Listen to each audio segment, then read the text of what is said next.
నమస్తే, welcome to ఆరోగ్యమస్తు. ఈరోజు మనతో పాటు ఉన్నారు Apollo spectra hospitals interventional cardiologist Kiran Lakkireddy గారు. వారితో మాట్లాడదాం. సార్ నమస్తే. నమస్తే ప్రియాంక. సార్, ఈరోజు మనం హార్ట్ అటాక్ వాటి ట్రీట్మెంట్స్ గురించి మాట్లాడుకుందాం.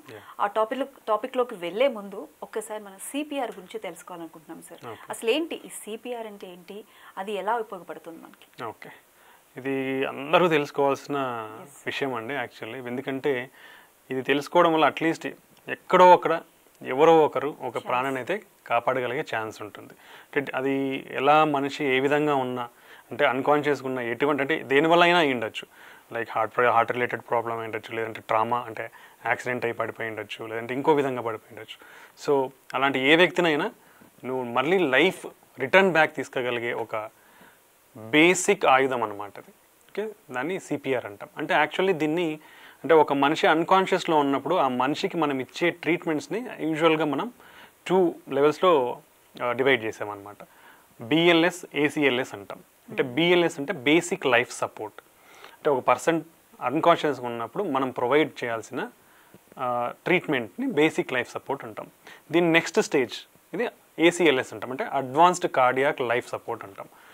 బిఎల్ఎస్ అనేది ఎవరైనా చేయొచ్చు. అంటే ఎనీ పర్సన్, ఒక పర్సన్ ఈ నాలెడ్జ్ ఉన్న వాళ్ళు ఎవరైనా కూడా వాళ్ళు బిఎల్ఎస్ అనేది ప్రొవైడ్ చేయొచ్చు. ACLS advanced cardiac life support అనేది ట్రైన్డ్ పర్సన్స్ చేయాల్సిన ఉంటుందన్నమాట. సో యూజువల్గా ఈ బిఎల్ఎస్లోనే మన concept call CPR, cardio pulmonary resuscitation అంటాం.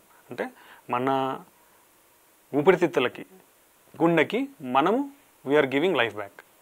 అంటే మన బాడీలో మెయిన్ ఏంటి, బ్లడ్ అనేది సర్క్యులేట్ అయితేనే కదా మనకు ఆక్సిజన్ అనేది. నెక్స్ట్ ఆక్సిజన్ ఎక్కడి నుంచి రావాలి, లంగ్స్ ద్వారా రావాలి. సో ఈ రెండు చాలా ఇంపార్టెంట్. ఈ రెండిటి ద్వారానే మనకి మొత్తం ఆర్గన్స్ అన్ని పనిచేస్తాయి. So that is the most important priority given to this. So దీంట్లోనే ఒక కాన్సెప్ట్ కాల్డ్ ఏబిసి అనేది ఉంటుందన్నమాట. సో ఏ అంటే ఎయిర్వే, అంటే మన ముక్కు నుంచి ట్రెకియా అనేది ఉంటుంది కదా, లంగ్స్ వరకు వెళ్ళేది, అని ఎయిర్వే, అది రూట్, ఎయిర్వే రూట్ అనమాట లోపల. సో అది బ్రీతింగ్, అంటే మనం ఆక్సిజనేషన్ అందుతుందా లేదా. నెక్స్ట్ సి అంటే సర్క్యులేషన్, అంటే బ్లడ్ ఫ్లో జరుగుతుందా లేదా అనేది ఇది ఉండేదంట. ఇది ఒక సీక్వెన్స్ ఉండేది, ఏబిసి అంటే ప్రయారిటీ దేనికి ఇవ్వాలనేది ఉండేది. సో టిల్ 2015 ఇనిషియల్గా మన ఎయిర్వేకి ఫస్ట్ సెక్యూర్ చేయడము, అంటే ఓపెన్గా చేయడము, బ్రీతింగ్ అనేది ఇవ్వడము, అంటే like mouth to mouth breathing or advanced breathings, mask breathing అని ఇవ్వగలిగేది. నెక్స్ట్ సర్క్యులేషన్ అనేది ఉండేది 2015 వరకు. But based on lot of trials it was identified ఈ ఎయిర్వే బ్రీతింగ్ కంటే కూడా సర్క్యులేషన్ అనేది చాలా ఇంపార్టెంట్ అనేది రికగ్నైజ్డ్ అండ్ గైడ్ లైన్స్ అన్ని చేంజ్ అయ్యాయి. సో ఇప్పుడు ఆ ఏబీసీని వీఆర్ కన్వర్టెడ్ టు సిఏబి, అంటే circulation is first, next is airway and breathing. So circulation అనేది ఎలా ప్రొవైడ్ చేస్తాము, వన్ ఆఫ్ ద ఇంపార్టెంట్ కాంపోనెంటే చెస్ట్ కంప్రెషన్స్ అంటాం.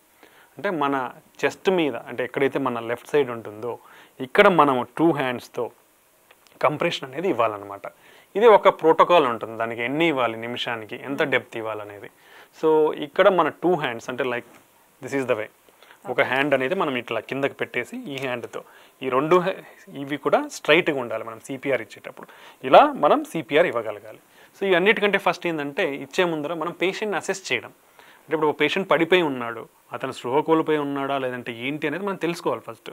సో మనం వాళ్ళని పలకరించి చూస్తాం, కొట్టడము తట్టడము చేసి ఆయన ఉలుకు పలుకు లేదనేది మనకు అర్థమవుతుంది.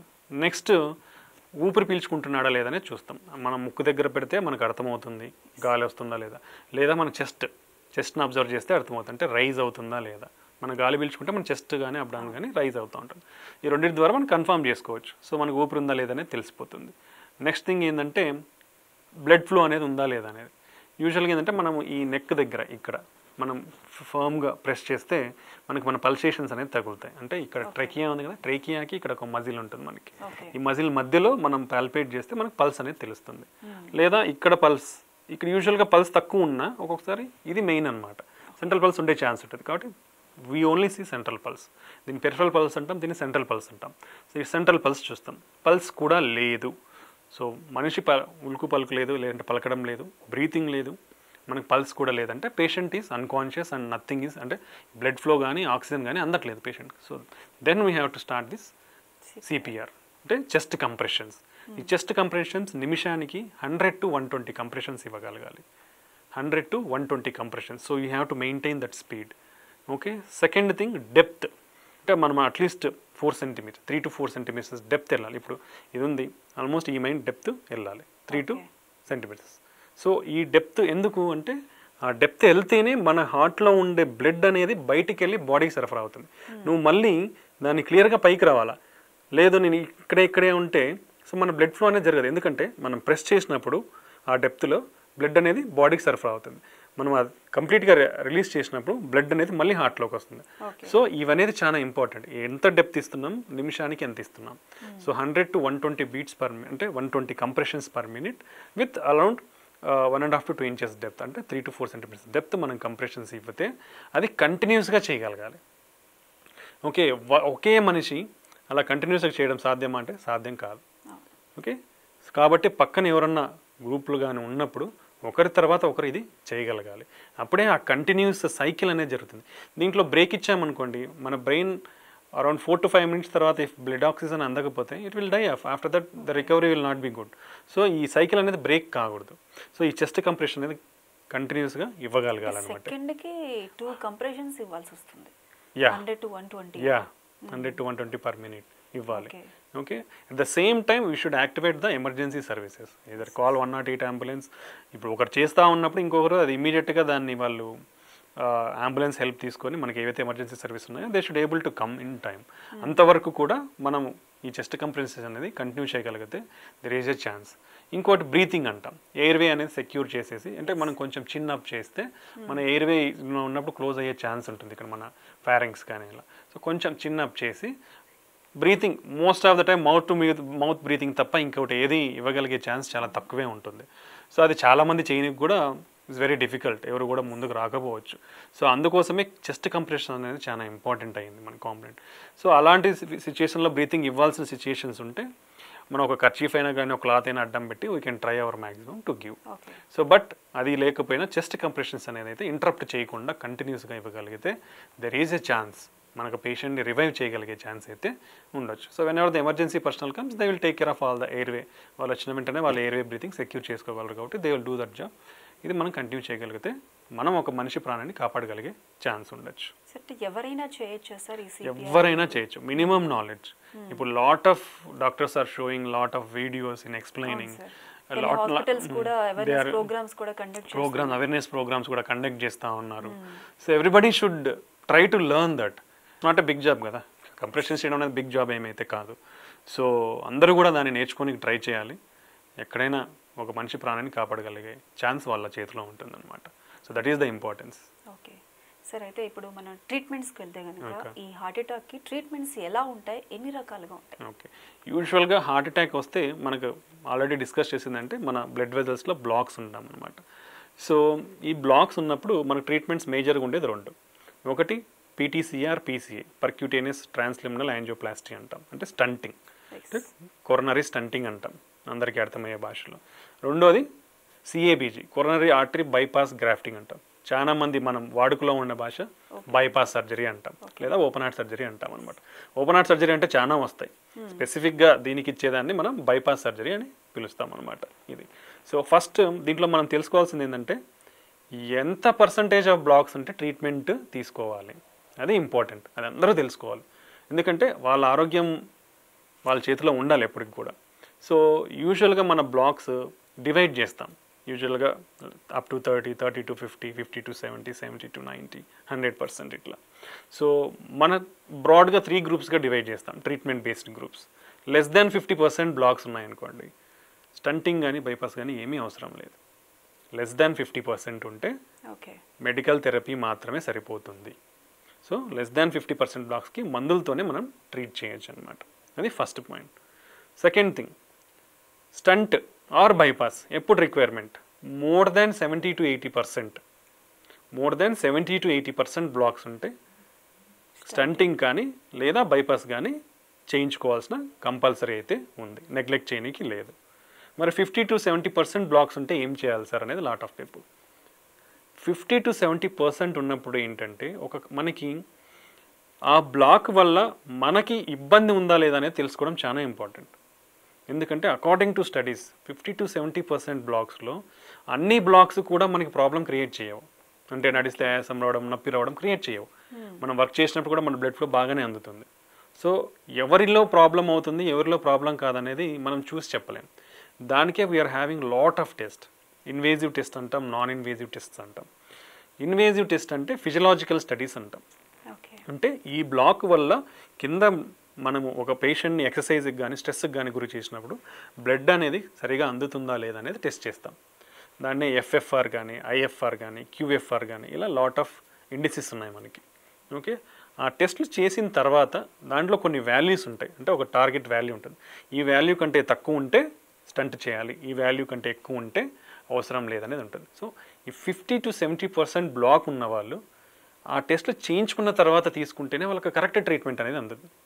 ఎందుకంటే ఇప్పుడు ఆ టెస్ట్ ఒకవేళ ఆ టెస్ట్ చేయించుకోలేదు, బట్ చేస్తే నాకు అవసరం లేదని వచ్చింది అనుకోండి, వేయించుకోవడం వల్ల I will be at loss. ఎందుకంటే future risk of stent maximum వేస్తే బాగానే పనిచేస్తాయి, but still there is a small risk of again recurrent occlusion అంటాం.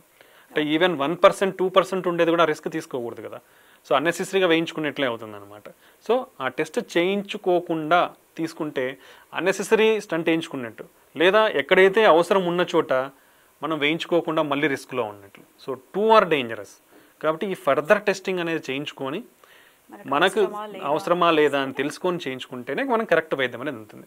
అవి కొంచెం కాస్ట్లీ ఉంటాయి, అంటే మరీ అంత కాస్ట్ అయితే కాదు, it is affordable only. Affordable ఆ మాత్రం కూడా అఫోర్డబుల్ లేదు అనుకునే వాళ్ళకి there are non invasive tests ఉన్నాయి, లైక్ కార్డియాక్ ఎంఆర్ఐ, లేదంటే nuclear scans, dobutamine stress echo test, ఇలా మనకు ఫర్దర్ టెస్టింగ్స్ కూడా ఉన్నాయి. అవి దెర్ ఆర్ వెరీ చాలా తక్కువనే అవుతాయి. సో ఆ నాన్ ఇన్వేజివ్ టెస్ట్ కూడా చేయించుకొని ఒకవేళ ఆ టెస్ట్లో గిన మనకి ప్రాబ్లం లేదనుకుంటే we can keep on medical management. లేదు ఆ టెస్ట్లో గిన ప్రాబ్లం ఉందంటే then we can go for stenting అనమాట. సో ఇవి అందరూ తెలుసుకోవాల్సినది first important point. Next thing, stenting or bypass ఎవరిలో చేస్తాము, ఏది బెటర్ అనేది చాలామందికి ఉంటుంది. And it depends. ఇప్పుడు for everything there are guidelines. So triple vessel disease అంటాం, అంటే 3 బ్లాక్స్ ఉంటాయి. 3 బ్లాక్స్ ఉంటే బైపాసే చేయించుకోవాలంటే లేదు, you can do stenting also. మనకున్న రీసెంట్ అడ్వాన్సెస్ కానీ, లాట్ ఆఫ్ టెక్నాలజికల్ అడ్వాన్స్మెంట్స్, లేదంటే మెటీరియల్ అడ్వాన్స్మెంట్స్, దీనివల్ల స్టంటింగ్ ఈజ్ పాసిబుల్ ఇన్ ఏ బ్లాక్ అయినా స్టంట్ వేసుకోవచ్చు. ఇప్పుడు ఉన్న టెక్నాలజీతో ఎటువంటి బ్లాక్కైనా, ఈ బ్లాక్స్లలో కూడా టైప్స్ ఉంటాయి. ఫ్యాటీ బ్లాక్ అంటాం, అంటే కొవ్వు మాత్రమే ఎక్కువ ఉంటుంది. దెన్ ఫైబ్రస్ బ్లాక్ అంటాం, అంటే స్మూత్ మజిల్ సెల్స్ అనేవి ఉంటుంది, కొంచెం ఎలాస్టిసిటీ ఎక్కువ ఉంటుంది. సో ఫైబ్రస్ బ్లాక్స్ అంటాం. నెక్స్ట్ హార్డ్ బ్లాక్ అంటే కాల్షియం బ్లాక్ అంటాం. అంటే మన సిమెంట్ ఎంతైతే గట్టిగా ఉంటుందో మన బ్లాక్స్ ఉన్న చోట అంత గట్టిగా ఉంటుందన్నమాట ఆ బ్లాక్. అంటే దాన్ని పెనట్రేట్ చేయడం అంత ఈజీ కాదు. ఓకే, ఇవి 3 రకాల బ్లాక్స్. బట్ ఇప్పుడున్న అడ్వాన్స్మెంట్స్ ప్రకారం ఈ 3 రకాల బ్లాక్స్లో కూడా మనం స్టంట్స్ అనేది వేసుకోవచ్చు. కానీ but we'll calculate, there will be shared decision. అంటే ఇప్పుడు మోర్ నెంబర్ ఆఫ్ బ్లాక్స్ ఉన్నప్పుడు we'll always discuss with CT surgeon and cardiologist. ఈ షేర్డ్ డెసిషన్తో మనకి విచ్ విల్ బి బెటర్. దాంతోపాటు హార్ట్ ఫంక్షన్ ఎలా ఉంది, రిస్క్ ఫ్యాక్టర్స్ అనేది ఏమున్నాయి, అంటే కిడ్నీ రిస్క్ ఫ్యాక్టర్స్, క్రియాటిన్ ఉన్నప్పుడు మనం we should be careful in doing stunting. లేదా షుగర్, అన్కంట్రోల్డ్ షుగర్స్ ఉన్నాయి. లేదా లెఫ్ట్ మెయిన్ వెజల్ అంటాం, అంటే లెఫ్ట్ సైడ్ మనకి ఒక మెయిన్ వెజల్ నుంచి 2 బ్రాంచెస్ లాగా డివైడ్ అవుతాయి అనమాట. సో ఈ లెఫ్ట్ మెయిన్ వెజల్లో బ్లాక్ ఉందా అనేది చూస్తాం. ఇలా ఈ కొన్ని క్యారెక్టరిస్టిక్స్ని బట్టి మనం ఇది స్టంట్ చేయించుకోవాలా, బైపాస్ చేయించుకోవాలా అనేది డిసైడ్ చేస్తాం అనమాట. ఓకే, అవి మనం యూజువల్గా ప్లాన్ చేసే విధానం. సార్, ఇప్పుడు స్టంటింగ్లో మీరు చెప్పినట్లుగా ఇన్ ఫ్యూచర్ కొంత రిస్క్ కూడా ఉంటుంది అన్నారు. అది ఎటువంటి రిస్క్ ఉంటుంది సార్? అంటే స్టంటింగ్లో ఉండే రిస్క్ ఏంటంటే రికరెంట్ స్టీనోసిస్ అవ్వడం అనమాట. అది 1 to 2%. Even CABG also having 1 to 5% risk of recurrent graft occlusion. So రెండిట్లోనూ ఉంటుంది. So but that is very minimal, 1 to 2%. ఇవి ఎలా ప్రివెంట్ చేయొచ్చు అంటే మనకున్న అడ్వాన్స్డ్ టెక్నాలజీస్తో మనం ట్రీట్మెంట్ ఇవ్వగలిగితే కరెక్ట్ రిజల్ట్ అనేది వస్తుంది. కాబట్టి దానివల్ల తగ్గించే అవకాశం ఉంటుంది. రెండోది మన life style and risk factors అన్ని కంట్రోల్లో పెట్టుకొని మనం మెడికేషన్స్ తీసుకుంటే రికరెంట్ బ్లాక్స్ తగ్గే అవకాశం ఉంటుంది. సో ఇప్పుడున్న అడ్వాన్స్డ్ ప్లాట్ఫామ్స్, స్టంట్ ప్లాట్ఫామ్ అంటాం, అంటే ఏదైతే మెటల్ మెష్ ట్యూబ్ ఉంటుందో అది అడ్వాన్స్మెంట్స్ ఉన్నాయి. అంటే థిన్ మెటల్ స్టడ్స్ రావడము, ఓపెన్ సెల్ డిజైన్ అంటాం, ఓపెన్ సెల్ డిజైన్ స్టంట్స్ రావడము, ఇలా ఈ అడ్వాన్స్డ్ ఫీచర్స్తో మనకి రికరెంట్ బ్లాక్స్ అనేది చాలా తక్కువ అయిపోయినాయి అనమాట. అది సార్ ఇది ఓపెన్ హార్ట్ సర్జరీ కావచ్చు, మీరు చెప్పినట్లు బైపాస్ సర్జరీ అండ్ స్టంటింగ్, వీటికి ఎలా డిఫరెన్షియేట్ చేసుకుంటామంటే సార్, ఇప్పుడు ఓపెన్ హార్ట్ సర్జరీ కావచ్చు, బైపాస్ కావచ్చు, ఓపెన్ చేసి సర్జరీ చేస్తారు, అది అందరికి తెలిసిందే. ఈ స్టంటింగ్ ట్రీట్మెంట్ ఎలా ఉంటుంది? స్టంటింగ్ అనేది చాలా సింపుల్ అండి. యూజువల్గా మన వ్రిస్ట్ ఉందా, మన బ్లడ్ వెజల్స్ ఉంటాయి, ఆర్టరీస్ ఉంటాయి, లేదా మన గ్రాయిన్లో ఆర్టరీస్, ఫిమరల్ ఆర్టరీ ఉంటుంది, ఇక్కడ రేడియల్ ఆర్టరీ ఉంటుంది. సో ఒక చిన్న నీడిల్ పంక్చర్ చేసి దాంట్లో ఒక షీత్ అనేది పెడతాం, ట్యూబ్ అంటే ఒక ట్యూబ్. ఆ ట్యూబ్లో నుంచే మనం ట్యూబ్స్ అన్నీ తీసుకొని పోయి ఎక్కడైతే మన గుండెకి రక్తనాళం అనేది వస్తుందో అక్కడ తీసుకొని పోయి దాన్ని ఎంగేజ్ చేస్తాం. దానిలో ఎక్కడైతే బ్లాక్ ఉందో ఆ బ్లాక్ ద్వారా ఒక వైర్ను పంపిస్తాం. ఆ వైర్ను పంపించి ఆ వైర్ మీద మనం బెలూన్ తీసుకొని పోయి ఎక్కడైతే బ్లాక్ ఉందో ఆ బెలూన్తో ఫస్ట్ ఓపెన్ చేస్తాం. ఆ బ్లాక్ని ఓపెన్ చేసిన తర్వాత అక్కడ స్టంట్ అవసరం ఉంటే అక్కడ స్టంట్ డిప్లాయ్ చేస్తాం. ఇది చాలా painless procedure, very minimally invasive procedure. And ఇది చేసిన తర్వాత పేషెంట్ని మ్యాక్సిమం 2-3 డేస్లో డిశ్చార్జ్ చేయొచ్చు. So that why it is very comfortable, very easy procedure. And patient కూడా 2-3 డేస్లోనే డిశ్చార్జ్ అయ్యి హ్యాపీగా they can go to home. అంటే స్టంటింగ్ తర్వాత పేషెంట్ నార్మల్ గానే తన వర్క్స్ అన్ని చేసుకోవచ్చు, స్టంటింగ్ తర్వాత చేసుకోవచ్చు. ఇది ఎలా ఉంటుంది sir bypass surgery? Bypass is like we have to open our chest, then అంటే దాంట్లో కూడా మినిమల్లీ ఇన్వేజివ్ వచ్చాయి. అంటే మన ఇన్సిషన్, చిన్న ఇన్సిషన్తో కూడా చేసే టైప్ ఆఫ్ సర్జరీస్ కూడా వచ్చాయి అనమాట. సో ఓపెన్ చేసిన తర్వాత then there are 2 types, on pump surgeries, off pump surgeries అని చేస్తారు. Depends on the surgeons expertise and మనకి ఎన్ని గ్రాఫ్ట్స్ కావాలి అనే దాన్ని బట్టి ఆన్ పంపా ఆఫ్ పంపా అని చేస్తారనమాట. సో ఈ every procedure has its own risks. So ఇప్పుడు ఫర్ సపోజ్ సిఏబీజీ తీసుకుంటే, బైపాస్ తీసుకుంటే బ్లడ్ ట్రాన్స్ఫ్యూజన్స్ ఎక్కువ అయ్యే ఛాన్స్ ఉంటుంది, ఇన్ఫెక్షన్స్, స్ట్రోక్స్ కొంచెం ఎక్కువ అయ్యే ఛాన్స్ ఉంటుంది. ఇలా దీని కాంప్లికేషన్స్ దానికి ఉంటాయి. అవన్నీ కూడా 2-5% ఆఫ్ కాంప్లికేషన్స్. అదే స్టంటింగ్ తీసుకుంటే మోస్ట్లీ లోపల మన ఎక్కడైతే చేసామో అక్కడ చిన్న వాపు రావడము అలా ఉండే ఛాన్స్ ఉంటుంది. లోపలికి వెళ్ళిన తర్వాత చేసేటప్పుడు ఒక్కొక్కసారి సడన్గా మళ్ళీ బ్లాక్ రావడము, లేదా చిన్న కోత రావడము, ఫ్లో తగ్గడము కింద, ఇట్లా ఉండే అవకాశాలు ఉంటాయి. But all those are 1-2%.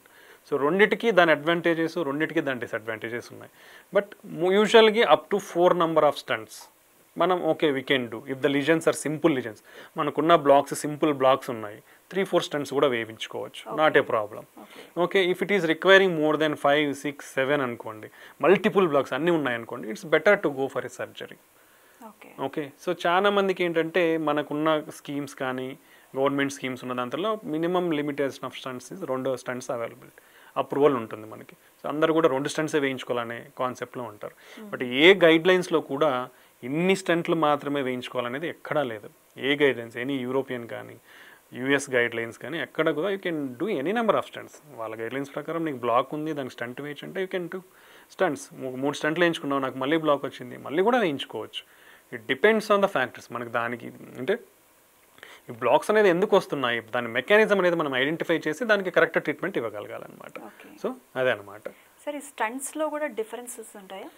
యూజువల్గా ఉండేటివి, but now everything it comes under 1 category. ప్రీవియస్గా మనకి బేర్ మెటల్ స్టంట్స్ అనేది ఉండేదన్నమాట. సో దానివల్ల రికరెంట్ స్టంట్ అక్లూజన్స్ ఎక్కువ ఉండేది. బట్ మనకు ఉన్న ఇప్పుడు అడ్వాన్స్మెంట్స్ అంతా డ్రగ్ ఎల్యూటింగ్ స్టంట్స్ అంటాం అనమాట. సో ఇవంతా లేటెస్ట్ జనరేషన్, దాంట్లో 1st generation, 2nd generation, 3rd generation, 4th generation drugs అనేది ఉంటాయన్నమాట. సో అవంతా ఏంటంటే ఈ డ్రగ్ ఎల్యూటింగ్ స్టంట్స్లో మన స్టంట్ యొక్క థిక్నెస్ ఉండేది, ఆ థిక్నెస్ ఇంతకుముందు ఎక్కువ ఉండేది. ఇప్పుడు అంతా థిన్ మెటల్ స్టంట్స్, ఆ థిక్నెస్ వల్ల రికరెంట్ స్టెనోసిస్ ఎక్కువ వచ్చేదన్నమాట. ఇప్పుడు ఆ థిక్నెస్ అంతా తగ్గించేసి దాని రేడియల్ స్ట్రెంగ్త్ అనేది కూడా ఇంప్రూవ్ అయ్యి థిన్ మెటల్ స్టంట్స్ అనేది వస్తున్నాయి. దాంట్లో డిజైన్స్ చెప్పాను, అంటే లింక్ ఉంటాయి. ఆ లింక్స్ అన్ని కూడా ఇంతకుముందు closed cell design, open cell design అంటాం అనమాట. సో ఆ ఓపెన్ సెల్ డిజైన్ అంటారు, లేదంటే హైబ్రిడ్ సెల్ డిజైన్ వస్తాయి. రేడియల్ స్ట్రెంత్ అంటే మన కరెక్ట్గా స్ట్రెంత్ ఉండని కూడా ఇలా డిఫరెంట్ అడ్వాన్స్మెంట్స్ ఈ స్టంట్ ప్లాట్ఫామ్స్ రావడం వల్ల ఇప్పుడున్న స్టంట్స్తో very good results with minimally ఇన్వేజివ్తో మనం మంచి రిజల్ట్స్ ఇవ్వచ్చు. సార్ ఈ హార్ట్ బ్లాక్స్ ఎక్కువగా ఏ ఏజ్ గ్రూప్లో చూస్తాము? ఈ హార్ట్ బ్లాక్స్ని ఎలా ట్రీట్ చేస్తారు సార్? ఏ హార్ట్ అంటే ఇప్పుడు మనకు హార్ట్ బ్లాక్స్ అని వస్తే ఇట్స్ వైడ్ టాపిక్. దాంట్లో 3 రకాలు వస్తాయి. ఇప్పుడు మనం చూసింది కొరనరీ ఆర్టరీ బ్లాక్స్ అన్నాం, అంటే ఈ మన గుండె రక్తనాళాల్లో వచ్చేదాన్ని కొరనరీ ఆర్టరీ బ్లాక్స్ అంటాం. అవి స్టంటింగ్ ద్వారా ట్రీట్ చేస్తాం. ఇంకోటి మీరు హార్ట్ బ్లాక్ అన్నారు. హార్ట్ బ్లాక్ అనే కాన్సెప్ట్ జనరల్ వర్డ్లో తీసుకుంటే హార్ట్ బ్లాక్ అంటే అందరూ ఈ కొరనరీ ఆర్టరీ బ్లాక్స్ అనే అనుకుంటారు. But there are 2 types of blocks. Valve blocks అంటాం, అంటే మన గదుల మధ్యలో వాల్స్ అని వాడాం కదా, ఆ వాల్స్ బ్లాక్ అయ్యే ఛాన్స్ ఉంటుంది. ఆ వాల్స్ బ్లాక్ అయినప్పుడు ఏంటంటే వాల్వ్ రిప్లేస్మెంట్స్ అని చేస్తాం. రెండోది మన గుండెకి ఎలక్ట్రికల్ కండక్షన్ సిస్టమ్ అనేది ఉంటుందన్నమాట. సో ఎలక్ట్రికల్ కండక్షన్ సిస్టంలో ప్రాబ్లం ఉన్నప్పుడు మన హార్ట్ రేట్ అబ్నార్మాలిటీస్ వస్తాయి, అంటే హార్ట్ రేట్ పడిపోయే అవకాశం ఉండొచ్చు. ఆ హార్ట్ రేట్ పడిపోయినప్పుడు మనం పేస్ మేకర్ అనేది వాడతాం. ఇవి డిఫరెంట్ టైప్స్ ఆఫ్ ట్రీట్మెంట్స్. మనం రొటీన్గా హార్ట్ అటాక్ అని మాట్లాడితే దానికి వచ్చి ట్రీట్మెంట్ వచ్చేసి స్టంట్స్ కానీ బైపాస్ సర్జరీ కానీ చేయించుకోవడం అనమాట. ఓకే. ఇప్పుడు మనకున్న టెక్నాలజీస్ ఏమున్నాయి కొరనరీ స్టంట్స్ వేసేటప్పుడు ఏంటంటే డిఫరెంట్ టెక్నాలజీస్ వచ్చేసాయి మనకి, లాట్ ఆఫ్ అడ్వాన్స్మెంట్స్. సో మనమంతా ఇప్పుడు ప్లెయిన్గా చూసి యాంజియోగ్రఫిక్ స్టంటింగ్ అంటాం. అంటే మనం క్యాత్ ల్యాబ్లో తీసుకొని పోయి ఒక స్క్రీన్లో యాంజియోగ్రామ్ చేస్తాము, ఆ యాంజియోలో మనకి కనిపించే దాన్ని బట్టి మనం స్టంట్ వేస్తాం. అలా కాకుండా ఇమేజ్ గైడెడ్ స్టంటింగ్ అనేది వచ్చింది మనకు. అంటే ఈ ఇమేజ్ గైడెడ్ అంటే ఏంటంటే ఒక చిన్న వీడియో కెమెరాని ఈ ట్యూబ్ లోపలికి పంపిస్తాం. పంపించినప్పుడు ఈ వాల్స్ మీద ఎటువంటి ప్లాక్స్ ఉన్నాయి, అంటే ఫైబ్రస్ ప్లాక్ ఉందా, క్యాల్సిఫిక్ ప్లాక్ ఉందా అనేది మనకి తెలుస్తుంది అనమాట. డీటెయిల్గా ఎంత పర్సెంట్ ఉంది, అంటే టోటల్ సర్కిల్లో ఉందా ఈ ప్లాక్ అనేది, అంటే ఈ ఫ్యాట్ కొవ్వు అనేది పేరుకుపోయినది, లేదంటే కొంచెం 180 డిగ్రీసే ఉందా, 360 డిగ్రీస్ ఉందా అనేది ఎవ్రీ డీటెయిల్ మనకు తెలుస్తుంది. సో దీన్నే ఇమేజ్ గైడెడ్ స్టంటింగ్ అంటాం. సో ఇది మనకు వచ్చినప్పుడు మనం ఈ క్యారెక్టరిస్టిక్స్ని అబ్జర్వ్ చేసి దీన్ని ట్రీట్ చేయాలంటే ఎటువంటి మెటీరియల్ వాడాలి, ప్రాపర్గా ట్రీట్ చేయాలి అనేది మనకు అర్థమవుతుంది. దాన్ని ట్రీట్ చేసిన తర్వాత స్టంట్ లెంత్, ఏ సైజు స్టంట్ పెట్టాలి, ఎంత ఇప్పుడు దీనికి కరెక్ట్గా అతుక్కోవాలి మనం వేసిన స్టంట్. ఇప్పుడు ఇది ఫర్ సపోజ్ 4 mm ఉందనుకోండి, 4 millimeters ఉంటుంది, నేను 3.5 mm వేసినాను అనుకోండి, స్టంట్కి వాల్స్కి మధ్యలో గ్యాప్ ఉండే ఛాన్స్ ఉంటుంది. సో మనం కరెక్ట్గా సైజ్ ఆఫ్ ద వెజల్ కూడా తెలుసుకోవచ్చు. ప్లస్ లెంత్, ఈ ప్లాక్ అంటే ఈ కొలెస్ట్రాల్ పెరిగిపోయినది ఎంత లెంత్ ఉంది, ఎంత డిస్టెన్స్ వరకు ఉంది అనేది నాకు క్లియర్గా తెలుస్తుంది. సో నేను తక్కువ సైజు ఉన్న స్టంట్ కానీ అనవసరంగా పొడవాటి స్టంట్ కానీ వేయాల్సిన అవసరం లేదు. సో మనకి ఈ స్టంట్ వేయకముందు ఇట్లాంటి ఇమేజ్ గైడెడ్ అంటే 2 types ఆఫ్ ఇమేజెస్ ఉన్నాయి మనకి. OCT అంటాం, కలర్డ్ ఇమేజెస్ వస్తాయి మనకి, optical coherence tomography. Then IVUS అంటాం, ఇంట్రావాస్కులర్ అల్ట్రాసౌండ్ ఇమేజింగ్ అంటాం. సో దాంట్లో black and white images, there are 2 images, అంటే బేస్డ్ ఆన్ డిఫరెంట్ ప్రాపర్టీస్ అనమాట మనం. సో దీని ద్వారా మనం ఇంత డీటెయిల్గా మన బ్లడ్ వెజల్స్లో ఉండే కొవ్వు పేరుకుపోయిన దాన్ని మనం స్టడీ చేయొచ్చు. చేయడం రెండిట్లోనే చేయొచ్చు. దానికంటే అంటే దాంట్లో ఇప్పుడు OCT అనే దాంతో we'll can go to more near field అంటాం, అంటే చాలా క్లారిటీగా తెలుస్తుంది నియర్గా ఉండేది. ఐవాస్లో ఏంటంటే కొంచెం డిస్టెన్స్ నుంచి ఓవరాల్ అనేది దాంట్లో తెలుస్తుంది అనమాట. సో ఇలా 2 different ఫీచర్స్ అనేది ఉంటాయి. సో దానివల్ల మనము డీటెయిల్డ్ అనాలిసిస్ చేసి దానికి అయిన కరెక్ట్ సైజ్ ఏంటి, స్టంట్ కరెక్ట్ లెంత్ ఏందని ఐడెంటిఫై చేసి స్టంట్ అనేది డిప్లాయ్ చేసుకోవచ్చు. స్టంట్ డిప్లాయ్ చేసిన తర్వాత మనకు తెలుసుకోవాలి, ఇప్పుడు నేను స్టంట్ వేసాను అది కరెక్ట్గా వాల్స్కి అతుక్కుందా లేదా, ఏదైనా ప్రాబ్లం ఉందా, ఏదైనా డిసెక్షన్స్ అంటాం అంటే ఈ వాల్స్లో కోతలు ఏమన్నా ఏర్పడ్డాయా అనేది మనం తెలుసుకోవాలి. ఎందుకంటే మనకి యాంజియోగ్రఫీలో తెలియవు, యాంజియోగ్రఫీలో చూస్తే బాగానే రిజల్ట్ ఉంటుంది, బట్ ఒక్కొక్కసారి ఈ ప్రాబ్లమ్స్ ఉండే ఛాన్స్ ఉంటుంది. సో ఈ ఇమేజెస్ ద్వారా, OCT కానీ ఐవాస్ ఇమేజెస్ ద్వారా, సో నేను ఐడెంటిఫై చేసి స్టంట్ వేసాను, ఈ స్టంట్ క్లియర్గా వాల్స్కి అతుక్కొని ఉంది, దెన్ ఎక్స్పాండ్ అయిందా లేదా, అంటే నేను వేసిన స్టంట్ కరెక్ట్గా ఎక్స్పాండ్ అయిందా లేదా, లేదంటే తక్కువ ఎక్స్పాన్షన్ అనేది కూడా మనం తెలుసుకోవచ్చు. సో దట్ సరిగా లేదనుకోండి, we can take a big size balloon, ఆ బెలూన్తో మళ్ళీ ఆ స్టంట్కు ఉన్న లేయర్స్ని వాల్స్కి we can attach it. So అదే అనమాట. దెన్ కాంప్లికేషన్స్, ఇప్పుడు స్టంట్ వేసిన తర్వాత కొన్ని కాంప్లికేషన్స్ ఉండే ఛాన్స్ ఉంటుంది. కోతలు కోసుకోవడం, డిసెక్షన్ అంటాం, ఆ డిసెక్షన్ ఉందా లేదా, లేదంటే హెమటోమాస్ అంటాం, అంటే ఒక చోట మన వెజల్ వాల్లో బ్లడ్ క్లాట్ అవ్వడం, అలాంటిది ఏమన్నా ఉందా అనేది తెలుసుకోవచ్చు. లేదంటే టిష్యూ ప్రొలాప్స్ అంటాం, అంటే ఈ స్టంట్ లేయర్స్ మధ్యలో నుంచి ఏమన్నా ఈ ఫ్యాటీ అనేది మళ్ళీ లూమెన్లోకి వస్తూ ఉందా అనేది కూడా మనం తెలుసుకోవచ్చు. ఇలా సైడ్ ఎఫెక్ట్స్, కాంప్లికేషన్స్ కూడా మనము స్టంట్ వేసిన తర్వాత తెలుసుకోవచ్చు. అది తెలుసుకున్నప్పుడు దానికి తగ్గట్టు ట్రీట్మెంట్ మనం ఇస్తే ఫ్యూచర్లో రికరెంట్ హార్ట్ అటాక్స్ అనేది ప్రివెంట్ చేయొచ్చు. సో ఈ ఇమేజ్ గైడెడ్ స్టంటింగ్ ద్వారా మనం కంపేర్ అంటే మనం యాంజియోగ్రామ్ చూసి స్టంట్ వేసేదానికి ఈ ఇమేజ్ గైడెడ్ స్టంటింగ్ చేసేదానికి చాలా వ్యత్యాసం ఉంది. అంటే ఈ ఇమేజ్ గైడెడ్ స్టంటింగ్తో మన రిజల్ట్స్ అనేది ఆల్మోస్ట్ చాలా మెరుగుపరమైన రిజల్ట్స్ అనేది మనం చూస్తామన్నమాట.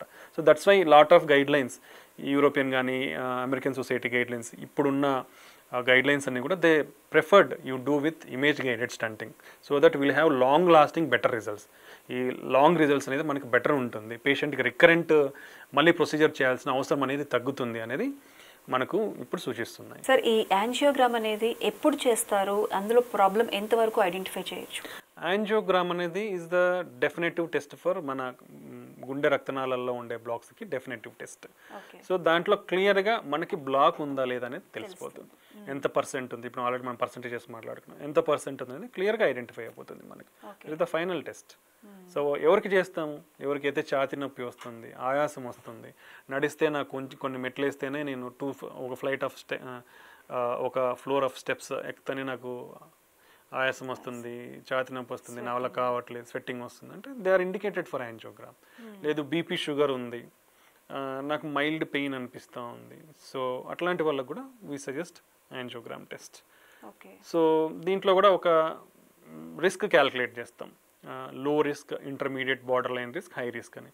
హై రిస్క్ ఉన్న వాళ్ళకి it's directly preferable is angiogram, అంటే కన్వెన్షనల్ యాంజియోగ్రామ్ అంటాం మనం చేసేది. ఇమీడియట్గా చేసేస్తారా సార్, లేదంటే బాడీ కండిషన్ కూడా ఇంపార్టెంట్, అంటే బీపీ లెవెల్స్, షుగర్ లెవెల్స్? యూజువల్గా అవన్నీ మనము if they are under control we can do immediately. Angiogram వరకు not a problem, we can do that. But before if you go for stenting you can control, అంటే admit చేసినప్పుడు we will control these things with medications. మెడికేషన్స్తో control చేసి stenting చేసే ముందర ఇవన్నీ control చేసి చేస్తాం అనమాట. బట్ యాంజియోగ్రామ్ చేయొచ్చు, problem until unless very high sugars, very high pressures ఉంటే తప్ప వీ డోంట్ డిలే. అది థింగ్, ఫస్ట్ థింగ్. సార్ ఇంకొకటి డ్రగ్స్ కోటెడ్ బెలూన్స్ అంటే ఏంటి సార్? ఇప్పుడు this is the recent technology. ఏంటంటే ఇప్పుడు మనము ఒక బ్లాక్ ఉంది, ఆ బ్లాక్ని ఓపెన్ చేస్తున్నాం బెలూన్తో, ప్లెయిన్ బెలూన్ యాంజియోప్లాస్టీ అంటాం దాన్ని. దాన్ని ఓపెన్ చేసిన తర్వాత దెన్ వీఆర్ స్టంటింగ్, అక్కడ స్టంట్ వేస్తున్నాం అనమాట. బట్ రీసెంట్గా మనకున్న స్టడీస్ ప్రకారం ఏమవుతుందంటే ఇటువంటి అంటే మనం వాడేదంతా ఇప్పుడు డ్రగ్ ఎల్యూటింగ్ స్టంట్స్ అంటున్నాం. అంటే ఆ స్టంట్ ఏదైతే మెటల్ ప్లాట్ఫామ్ ఉంటుందో దాని మీద డ్రగ్ ఉంటుందన్నమాట. ఆ డ్రగ్ రిలీజ్ అయ్యి ఫర్దర్ బ్లాక్ రాకుండా ప్రివెంట్ చేస్తుంది అనమాట అక్కడ. సో అది మనకున్న టెక్నాలజీ రైట్ నౌ. ఇప్పుడు ఏంటంటే ఈ మెటల్ వల్ల మనం ఆల్రెడీ చెప్పాం కదా 1% of chance of recurrent blocks ఉండే అవకాశం ఉంది. కాబట్టి అది లేకుండా మనం ట్రీట్మెంట్ చేయొచ్చా, మనం డ్రగ్ మాత్రమే డెలివరీ చేసి అనేది డ్రగ్ కోటెడ్ బెలూన్ ద్వారా టెస్ట్ చేయడం జరిగింది. సో ఈ డ్రగ్ కోటెడ్ బెలూన్స్లో ఏంటంటే ఎక్కడైతే బ్లాక్ ఉంటుందో దాన్ని ఓపెన్ చేస్తాం. అంటే ఈ వెజల్ సైజ్ ఫర్ 3 mm ఉంది, బ్లాక్ ఉంది, ఒక 2.75 mm బెలూన్, 3 mm బెలూన్తో నేను ఓపెన్ చేశాను, బాగా ఓపెన్ అయిపోయింది, యాంజియోగ్రామ్లో మంచిగా రక్తం పాడుతూ ఉంది. సో ఇప్పుడు నేను దానికి స్టంట్ వేయాలా అంటే నవ్వుదే స్టంట్ లేకుండా కూడా ట్రీట్ చేయొచ్చు. బట్ దీనికి కొన్ని క్యారెక్టరిస్టిక్స్ ఉంటాయి. ఏంటివి అంటే నేను ప్లెయిన్ బెలూన్తో ఓపెన్ చేసిన తర్వాత కింద ఫ్లో అనేది బాగుండాలి, అంటే ఈ బ్లాక్ తర్వాత రక్తం సరఫరా కరెక్ట్గా ఉండాలి. దెన్ ఇక్కడ కోతలు అంటే బ్లడ్ వెజల్ డిసెక్షన్స్ అంటాం, ఆ కోతలు అనేది ఏమీ కూడా ఉండకూడదు. రెండోది కరెక్ట్ ఈ వెజల్ సైజుకి మనము ప్రిపేర్ చేసి ఉండాలి ఆ లిజన్ అనేది. సో నేను 3 mm వెజల్ సైజ్లో 2 mm మాత్రమే ఓపెన్ చేసి నేను డ్రగ్ బెలూన్ చేసి వస్తానంటే కరెక్ట్ కాదు. సో క్లియర్గా ఆ బ్లాక్ అనేది క్లియర్ చేసి ఉండాలి ప్లెయిన్ బెలూన్ యాంజియోప్లాస్టీ. అప్పుడు ఇవన్నీ ఫ్యాక్టర్స్ ఫేవరబుల్గా ఉంటే then we will take this drug coated balloon. ఆ డ్రగ్ కోటెడ్ బెలూన్ ఏమవుతుందంటే ఈ బెలూన్ మీద డ్రగ్ అంతా ఉంటుంది. ఆ డ్రగ్ కోటెడ్ బెలూన్ పెట్టినప్పుడు ఆ బెలూన్ మీద ఉండే డ్రగ్ అంతా మన బ్లడ్ వెజల్ వాల్స్లోకి అబ్జార్బ్ అయిపోతుంది. Will keep that drug coated balloon for 30 seconds, some times 60 seconds కూడా పెడతాం. సో ఆ టైంలో ఆ బెలూన్ మీద ఉండే డ్రగ్ అంతా కూడా మన బ్లడ్ వెజల్ వాల్స్లోకి అబ్జార్బ్ అయిపోతుంది. అబ్జార్బ్ అయిపోయినాక ఆ బెలూన్ మనం విల్ రిమూవ్ దట్ బెలూన్. ఆ డ్రగ్ ఆ సైట్లో అంటే ఎక్కడైతే బ్లాక్ ఉండిందో ఇంతకుముందు మళ్ళీ బ్లాక్ కాకుండా ప్రివెంట్ చేస్తుంది అనమాట. ఇలా without stent also we can treat అనేది new studies are showing and it is showing good results. So దీనివల్ల ఏంటంటే ఈవెన్ మల్టిపుల్ బ్లాక్స్ ఉన్నా you can reduce the number of stents. ఎక్కడైతే వెరీ హార్డ్ మనం అంటే సిమెంట్ గట్టిగా ఎంతైతే స్ట్రాంగ్ ఉంటుందో అలాంటి లీజన్స్లో స్టంట్ వేసుకొని fatty blocks or fibrous blocks ఉన్న చోట we can treat with this drug coated balloon. So we can reduce even 5-6 stunts అవసరం ఉన్న చోట కూడా మనం reduce the number of stents and treat rest of the lesions. ఏవైతే బెలూన్తో ట్రీట్ చేయగలమో అవి బెలూన్తో ట్రీట్ చేయగలిగినప్పుడు మనం we can also avoid the need of open heart surgery and we can give a good treatment with both stent and the drug coated balloon technology. ఇది అనమాట. Sir ఇప్పుడు ఇంతకుముందు మీరు చెప్పారు స్టెంటింగ్ చేసిన తర్వాత ఒక 3-4 డేస్లో డిశ్చార్జ్ అయిపోతారు, మళ్ళీ వాళ్ళ నార్మల్ లైఫ్ లీడ్ చేయొచ్చు. ఓపెన్ హార్ట్ సర్జరీ, బైపాస్ సర్జరీకి ఎలా ఉంటుంది, అంటే ఆఫ్టర్ సర్జరీ వారు ఎన్ని డేస్ పడుతుంది రికవర్ అవ్వడానికి? ఓపెన్ హార్ట్ సర్జరీ అట్లీస్ట్ మనకి ఏదంటే వూండ్ ఉంటుంది కదా, వూండ్ హీలింగ్ అయ్యేంత వరకు we should be very careful. ఎందుకంటే మనకి ఇక్కడ నీట్గా మనకి ఇదంతా బోన్ కట్ చేస్తారు కాబట్టి ఆ బోన్ అంతా కూడా it has to fix properly. And మనకి ఏదైతే వూండ్ ఉందో ఆ వూండ్ అంతా కూడా వితౌట్ ఎనీ డిశ్చార్జ్ ఇన్ఫెక్షన్ లేకుండా హీల్ అవ్వగలగాలి.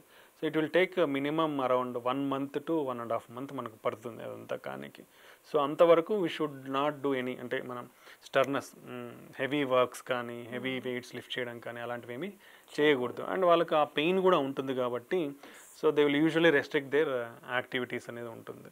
సో దాని తర్వాత అరౌండ్ ఒక 2-3 months తర్వాత దే కెన్ డూ ఆల్, అంటే మొత్తం మనకి ఈ బోన్ అంతా కూడా ఒక 3 monthsకి కంప్లీట్గా హీల్ అయిపోతుంది. దెన్ మనకి స్కిన్ అంతా కూడా 1 month 4 to 6 weeks లోపల మొత్తం హీల్ అయిపోతుంది. ఆఫ్టర్ 2 to 3 months తర్వాత వాళ్ళు రొటీన్ యాక్టివిటీస్ చేసుకోవచ్చు, నాట్ ఏ ప్రాబ్లం. ఆ తర్వాత మళ్ళీ ఏదన్నా రికవర్ అయిన తర్వాత కూడా మళ్ళీ వాళ్ళకి ఈ ఇష్యూస్ వచ్చే అవకాశం ఉందా? బైపాస్ చేసిన తర్వాత యూజువల్లీ గుడ్ లాంగ్ టర్మ్ రిజల్ట్సే ఉంటాయండి.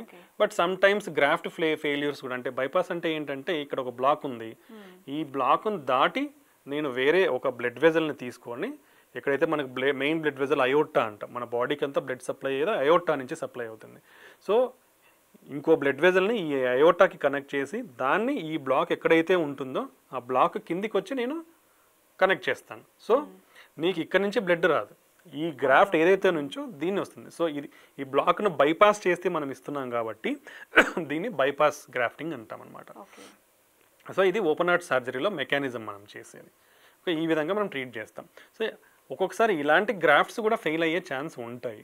సో అలాంటి వాళ్ళల్లో మనం next best treatment of choice మళ్ళీ వచ్చేసి స్టంటింగ్. ఎందుకంటే ఒకసారి ఓపెన్ హార్ట్ సర్జరీ తర్వాత సెకండ్ ఓపెన్ హార్ట్ సర్జరీ అనేది is associated with very high risk. ఒకసారి బైపాస్ అయిపోతే రెండోసారి బైపాస్ చేయడం అనేది, ఇనిషియల్గా బైపాస్ రిస్క్ అరౌండ్ 5% ఉంటే సెకండ్ బైపాస్కి ఆల్మోస్ట్ 10% ఉంటుంది. సో ఆ రిస్క్ ఉంటుంది కాబట్టి ఫర్దర్ ఎనీ గ్రాఫ్ట్ మనం వేసిన గ్రాఫ్ట్స్ బ్లాక్ అయినా దెన్ విల్ డూ యాంజియోగ్రామ్, అది ఐడెంటిఫై చేసిన తర్వాత గ్రాఫ్ట్స్ కూడా మళ్ళీ బ్లాక్ అయ్యే ఛాన్స్ ఉండొచ్చు. స్టంట్స్ ఎలాగైతే ఒక 1 to 2% ఫెయిల్ అయ్యే ఛాన్స్ ఉంటుందో, బైపాస్ చేసిన తర్వాత కూడా గ్రాఫ్ట్ ఫెయిల్ అయ్యే ఛాన్సెస్ ఒక 1 to 3% కూడా ఉండే ఛాన్స్ ఉంటుంది. దానికి రీజన్స్ ఎలా ఉంటాయి సార్? అంటే డిపెండ్స్ ఆన్, అంటే ఇప్పుడు అది కూడా నేటివ్ బ్లడ్ వెజలే కదా. ఇప్పుడు మన రక్తనాళాల్లో ప్రతి చోట కూడా ఫ్యాట్ అక్యుములేషన్ అనేది జరుగుతుంటుంది. సో ఈ వెజల్స్లో కూడా ఫ్యాట్ అక్యుములేషన్ అనేది జరిగే ఛాన్స్ ఉంటుంది కదా. సో ఆ విధంగా అథెరోస్క్లెరోసిస్ ప్రాసెస్ ద్వారా అవి కూడా మూసుకుపోయే అవకాశం ఉండొచ్చు. దాంట్లో 2 types ఆఫ్ గ్రాఫ్ట్స్ ఉంటాయి, వీనస్ గ్రాఫ్ట్స్ అని, ఆర్టీరియల్ గ్రాఫ్ట్స్ అని. యూజువల్గా arterial grafts having good life span, అంటే దాని రిజల్ట్స్ బెటర్ ఉంటాయి compare to venous grafts. So now the surgeons are most, అంటే ప్రెఫరబుల్ మనకి గ్రాఫ్ట్ చేయగలిగితే ఆర్టీరియల్ గ్రాఫ్ట్స్ చేస్తున్నారు, లేని చోట వీనస్ గ్రాఫ్ట్స్ చేస్తున్నారు. సో అవి కూడా న్యాచురల్ ప్రాసెస్లో ఇన్వాల్వ్ అయ్యే ఛాన్స్ ఉంటుంది కాబట్టి సో అవి కూడా క్లోజ్ అయ్యే ఛాన్స్ ఉండొచ్చు. ఓకే సార్, అంటే గ్రాఫ్ట్స్ వేసిన తర్వాత కూడా స్టంటింగ్ చేసుకోవచ్చు. గ్రాఫ్ట్ వేసిన తర్వాత ఒకవేళ ఎక్స్ట్రా గ్రాఫ్ట్ ఉంటుంది, అవును స్టంటింగ్ ప్రాసెస్ ఎలా ఉంటుంది సార్ అప్పుడు? అంటే అప్పుడు నేటివ్ వెజల్, ఇప్పుడు ఫర్ సపోజ్ ఇది బ్లడ్ వెజల్ బ్లాక్ అయింది, గ్రాఫ్ట్ తీసుకొని చేసాం, ఫర్ సపోజ్ గ్రాఫ్ట్ క్లోజ్ అయిపోయింది, ఈ బ్లాక్నే మనం ఓపెన్ చేయొచ్చు. యూజువల్గా మేము అదే మనం డిస్కస్ చేసాం కదా, మోర్ నెంబర్ ఆఫ్ బ్లాక్స్ ఉన్నప్పుడు మనం బైపాస్ ప్రిఫర్ చేస్తాం, because it is the better long term results ఉంటాయి అనేసి. ఎక్కువ నెంబర్ ఆఫ్ బ్లాక్స్ ఉన్నప్పుడు లైక్ 5-6 బ్లాక్స్ ఉన్నప్పుడు will give to the surgeons. So దానికి మనం గ్రాఫ్టింగ్ చేస్తాం. ఒకవేళ ఆ బ్లాక్స్, ఆ గ్రాఫ్ట్స్ కూడా బ్లాక్ అయితే second open heart surgery risk ఎక్కువ ఉంటుంది కాబట్టి మనం వీ కెన్ డూ స్టంటింగ్. ఏదైతే గ్రాఫ్ట్లో ఒకవేళ బ్లాక్ ఉంటే ఆ గ్రాఫ్ట్ని కూడా స్టంట్ చేయొచ్చు మనం, ఆ గ్రాఫ్ట్ని కూడా స్టంట్ చేయొచ్చు. ఒకవేళ ఆ గ్రాఫ్ట్ సూటబుల్ కాదు స్టంటింగ్ అనుకుంటే ఇంతకుముందు నేటివ్ మన మెయిన్ బ్లడ్ వెజల్ ఏది ఉందో దాన్ని ఓపెన్ చేసి స్టంట్ చేయొచ్చు. ఇప్పుడున్న టెక్నాలజీ అడ్వాన్స్మెంట్స్తో any type of block can be treated with stenting. చాలా ఇప్పుడు ఫర్ కాల్షియం, హార్డ్ కాల్షియం అంటే సిమెంట్ గడ్డగట్టినట్లాగా ఉండే బ్లాక్స్ అని మాట్లాడుకున్నాం, దాన్ని మోడిఫై చేయడానికి. ఎందుకంటే ఇట్లా కాల్షియం ఉంటే ప్రాబ్లం ఏంటంటే బ్లాక్స్లో స్టంట్ వేసేటప్పుడు కాల్షియం అనేది మన స్టంట్ని ప్రాపర్గా ఎక్స్పాండ్ అవ్వకుండా ప్రివెంట్ చేస్తుంది. ఎప్పుడైతే స్టంట్ సరిగా ఎక్స్పాండ్ అవ్వదో, సరిగా కూర్చోదో, అప్పుడు మళ్ళీ బ్లాక్ అయ్యే ఛాన్స్ ఎక్కువ ఉంటుంది. కాబట్టి కాల్షియం ఉన్న చోట కాల్షియం మోడిఫికేషన్ టెక్నిక్స్ అని ఉన్నాయి. అంటే ఇవి 2 types ఉంటాయి, basic level of calcium modification techniques, advanced level of calcium modification techniques. Depends on the ఈ కాల్షియం బర్డన్ ఎంత ఉందనేది. ఇప్పుడు బేసిక్ లెవెల్ కాల్షియం బర్డన్ తక్కువ ఉందనుకోండి, మనము కట్టింగ్ బెలూన్స్ అని ఉంటాయి, సో చిన్న బ్లేడ్స్ లాంటిది ఉంటాయి, ఇలాంటి స్కోరింగ్ బెలూన్స్ అనేది ఉంటుంది. ఆ బెలూన్స్తో మనం దానిని ఓపెన్ చేస్తే ఆ క్రాక్స్ ఎక్కడైతే ఆ సిమెంట్ లాగా ఉంటుందో అక్కడ క్రాక్ ఏర్పడుతుంది. క్రాక్ ఏర్పడినప్పుడు ఏంటంటే మనం స్టంట్ పెట్టి ఎక్స్పాండ్ చేసినప్పుడు ప్రాపర్గా ఎక్స్పాండ్ అవుతుంది అనమాట. లేదు దీనిలో ఈల్డ్ కాలేదంటే మనకు డ్రిల్లింగ్ టైప్ ఆఫ్ టెక్నిక్స్ ఉన్నాయి, 2 types. దాంట్లో రొటేషనల్ అథెరెక్టమీ అంటాం, చిన్న బర్ అనేది ఉంటుంది, రొటేషింగ్ బర్ ఉంటుంది అనమాట, డైమండ్ షేప్డ్ బర్. ఆ బర్తో మనం డ్రిల్ చేస్తాము అనమాట కాల్షియం ఎక్కడైతే ఉందో. సో దాని ద్వారా కాల్షియం లోడ్ అనేది తగ్గిపోతుంది, మనకి బ్రేక్ అయిపోతుంది, బ్రేక్ అయ్యి మనకి స్టంట్ ఎక్స్పాన్షన్. లేదంటే ఇంకోటి ఆర్బిటాల్ అథరెక్టమీ అంటాం. సో అది కూడా అంతే, ఇట్స్ లైక్ అంటే మెకానిజమ్స్ స్లైట్లీ డిఫరెంట్ ఉంటాయి. ఈ రెండు కాకుండా ఇంకోటి ఇంట్రావాస్కులర్ లిథోట్రిప్సీ అంటాం, అంటే అల్ట్రాసౌండ్ గైడెడ్ కాల్షియం బ్రేకింగ్ అంటాం. అంటే ఒక బెలూన్ని తీసుకెళ్తాము, దాని ద్వారా మనం అల్ట్రాసౌండ్ పల్సెస్ ఇస్తామన్నమాట. So it breaks that calcium. ఆ క్రాక్స్ ఏర్పడినప్పుడు మనకి ఏమవుతుంది, టైట్గా ఉండేది లూజన్ అవుతుంది. లూజన్ అయినప్పుడు మనం బెలూన్ చేసిన స్టంట్ పెట్టినప్పుడు ప్రాపర్గా ఎక్స్పాండ్ అవుతుంది. సో ఇలా కూడా మనకి కాల్షియం బ్రేకింగ్ టెక్నిక్స్ అనేది ఉన్నాయి. సో రీసెంట్ ఇంకొన్ని టెక్నిక్స్ ఏంటంటే లేజర్ కూడా ఉంది ఇప్పుడు. సో మనం ఏది ఇప్పుడు బ్లాక్ ఉంది, ఆ బ్లాక్ ద్వారా ఫస్ట్ వైర్ వేసిన తర్వాతనే ఇవన్నీ చేస్తాం.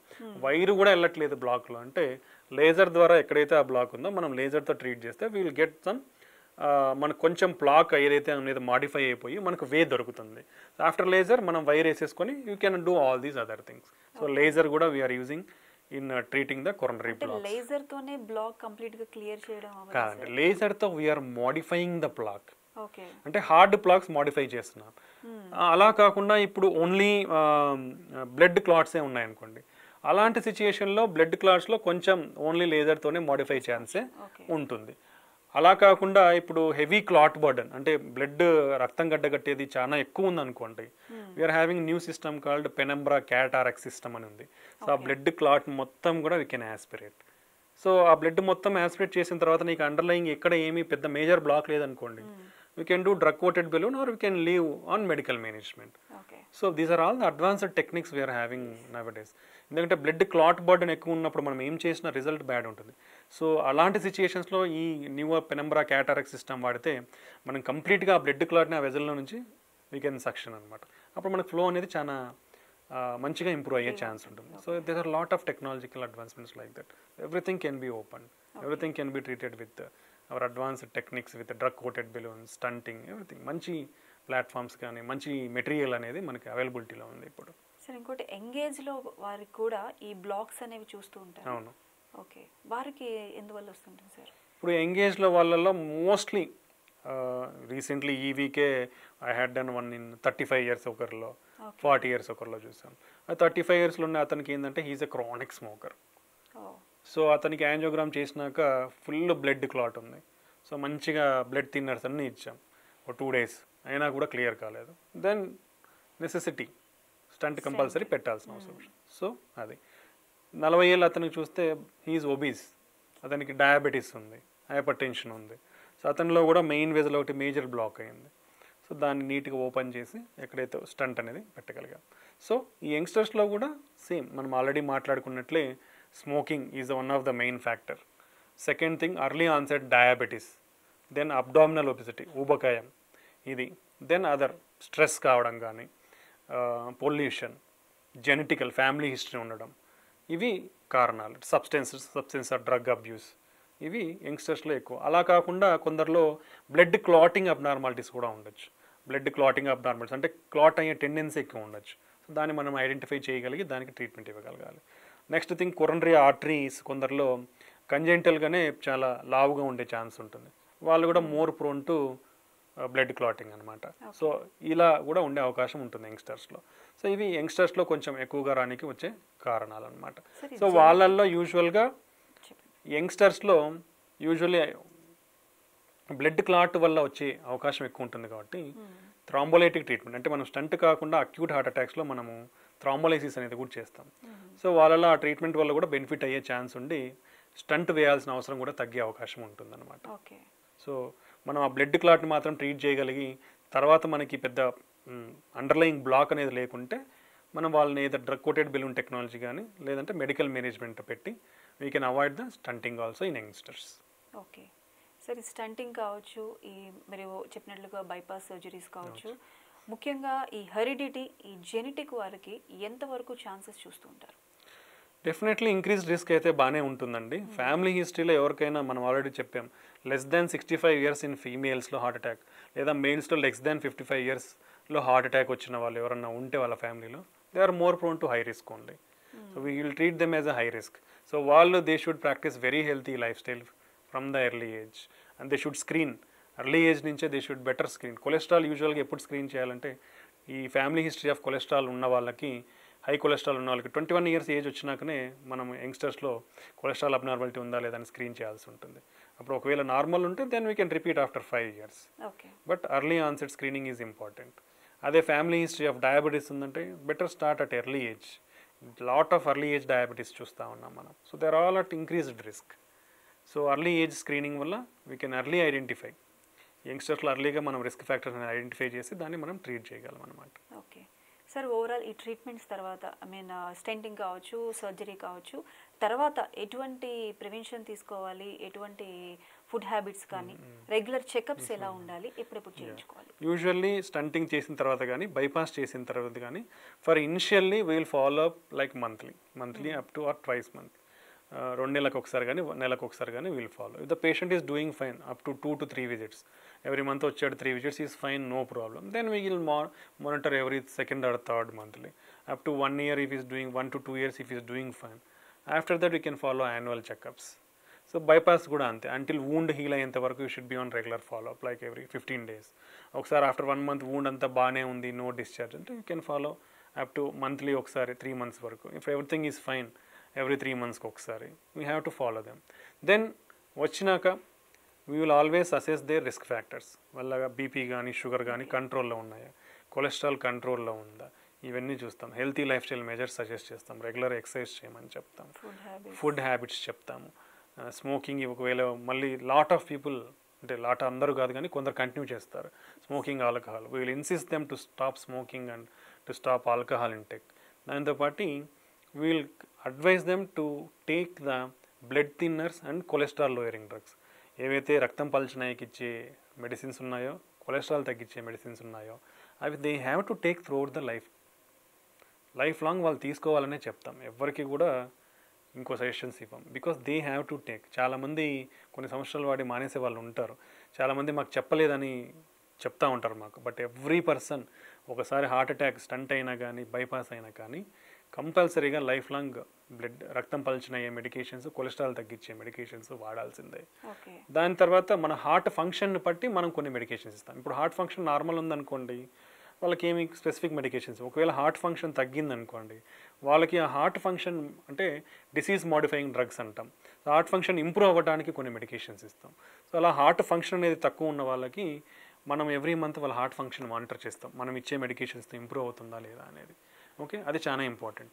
ఒకవేళ వాళ్ళ హార్ట్ ఫంక్షన్ అనేది చాలా సివియర్గా డిస్ఫంక్షన్ అంటాం, అంటే చాలా తక్కువ ఉంది హార్ట్ ఫంక్షన్ అనేది అనుకోండి, అప్పుడు వాళ్ళకి ఫర్దర్ మెనీ ట్రీట్మెంట్ ఆప్షన్స్ అనేది ఉంటాయి. Primary prevention of sudden cardiac death అంటాం. అంటే ఒకవేళ స్టంట్ వేసినాము, బైపాస్ వేసాము, even after that heart function అనేది లెస్ దాన్ 35% ఉంది, మందులు ఆప్టిమల్ అంటే మ్యాక్సిమం డోసేజ్ మందులు వాడిన తర్వాత కూడా హార్ట్ ఫంక్షన్ అనేది ఇంప్రూవ్ అవ్వట్లేదు, సో వాళ్ళకి ఐసీడీ అనేది వేస్తాం. అంటే ఇంట్రా కార్డియాక్ డిఫిబ్రిలేటర్ అని ఒక మిషన్, పేస్ మేకర్ లాంటిది ఒక మిషన్ పెడతాం. ఎందుకంటే ఇలా హార్ట్ వీక్ ఉన్న వాళ్ళల్లో సడన్గా హార్ట్ రేట్ అనేది ఎక్కువ అయ్యే ఛాన్స్ ఉంటుంది. దాన్నే వెంట్రికులర్ టెకికార్డియా, వెంట్రికులర్ ఫిబ్రిలేషన్ వచ్చి సడన్ హార్ట్ కార్డియాక్ డెత్ అంటే సడన్గా చనిపోయే అవకాశం ఎక్కువ ఉంటుంది హార్ట్ ఫంక్షన్ చాలా తక్కువ ఉన్న వాళ్ళలో. అలాంటి వాళ్ళల్లో ఈ ఐసీడీ పెట్టించుకోవడం వల్ల ప్రైమరీ ప్రివెన్షన్, సో సడన్గా చనిపోయే అవకాశం చాలా తగ్గుతుంది అన్నమాట. సో ఇవి మనకి గైడ్లైన్స్ ఉంటాయి. ఇలా లేదా కొందరిలో ఈసీజీలో ఒక అబ్నార్మాలిటీ ఉండొచ్చు, లెఫ్ట్ బండిల్ బ్రాంచ్ బ్రాక్ అబ్నార్మాలిటీ అంటాం. సో మనం ఏదైతే రీవాస్కులేషన్ స్టంట్ కానీ బైపాస్ కానీ చేసాం, ఎల్బీబీ ఉంది, హార్ట్ ఫంక్షన్ అయినా ఇంప్రూవ్ కాలేదు ఆన్ మ్యాక్సిమం థెరపీ, వాళ్ళల్లో కార్డియాక్ రీసింక్రనేషన్ థెరపీ అనే డివైస్ ఉంటుంది, సిఆర్టీ డివైస్ అంటాం. దానివల్ల ఆ ఏదైతే మా బండిల్ బ్రాంచ్లో బ్రాక్లో ఏమవుతుంటే కోఆర్డినేషన్ ఉండదు అనమాట మన హార్ట్ కాంట్రాక్టివిటీలో.